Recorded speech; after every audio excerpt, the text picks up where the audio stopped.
Hello everyone, welcome to back my channel. I hope everyone is having a wonderful day. Before starting the video, please go ahead and hit the subscribe button. Michael Graziadei can make virtually any material work, he's so natural on screen. That's his hilarious imitation of Lucy fangirling over Faith below. #perfection. But Daniel lost so many points with me when he cheated on Lily, with whom he had a great renewed relationship, that I won't be altogether crushed if, as he and Heather were considering, they go to Portugal with their daughter to visit Paul. Maybe afterwards, Daniel and Lucy can return without Heather. I just can't get behind her and Daniel as a couple. There's no there other than that they share a daughter. Although I did appreciate that, for once, the show didn't have them move from job to job with the ease of changing seats in a movie theater, an actual nod to real life. Thumbs up. Moving the thumb in the opposite direction, what was up with Daniel telling Sharon that he wasn't sure Lucy was ready to face the truth about her dad's guilt regarding Cassie's death? The youngster made the disastrous decision to try and drive her drunk crush home. He didn't kill her. If Sharon had framed Daniel's involvement as guilt, especially considering her mental state, that we might have bought. But Daniel doing so, not so much. Oh, and was I the only one who took one look at the length of Lucy's skirt below and thought in my most parental voice, "You march right up to your room, young lady, and put on at least 2 more inches of that outfit." As the Glissade versus Jabot war really began to take shape, I was left with questions, many questions. For starters, why is Victor obsessed with making people who don't get along work together, whether members of his own family or, in this case, Kyle and Audra? Why would Victor immediately try to weaken his leadership team by making Audra suspicious of Kyle? And considering that the 3 of them met in the same park that everyone they know frequents, how on earth is the identity of Glissade's mystery investor still a mystery to anyone? At least Jack and Diane figured it out immediately, but Victor's motivation in all this remains hella murky.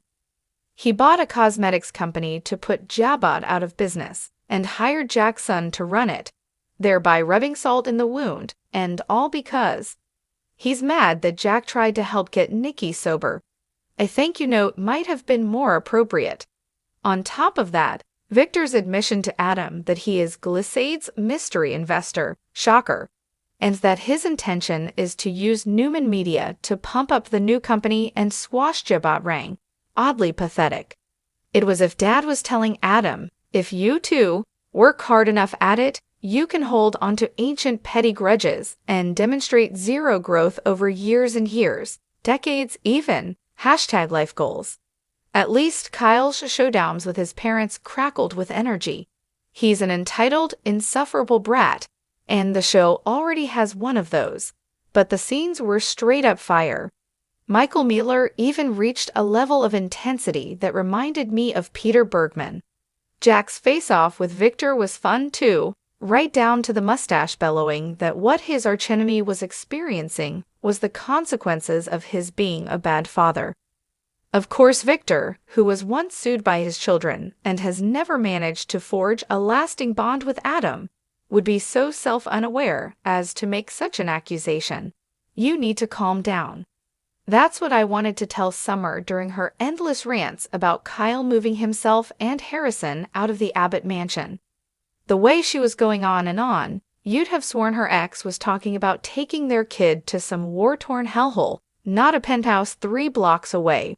And where was all this concern about continuity in Harrison's life when the former marrieds cut Tara out of it and relocated to Italy?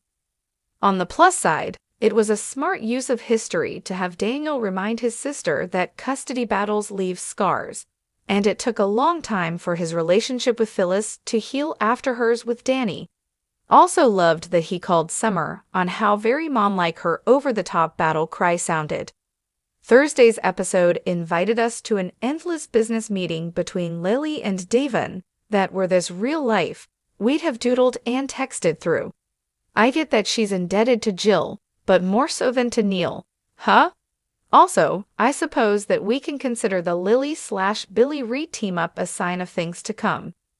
As it is, he and Sally looked 99.9% sure that something happened between Adam and Chelsea. See below, so we can probably give up any hopes that we might have had that this coupling was going to happen. Did anyone else think that we saw a glimpse of the real Claire peeking out when she crossed paths with Kyle and Audra? For just a moment or two there, the Pollyanna facade dropped with her rival, and we got a taste of snarkiness that left me wanting seconds.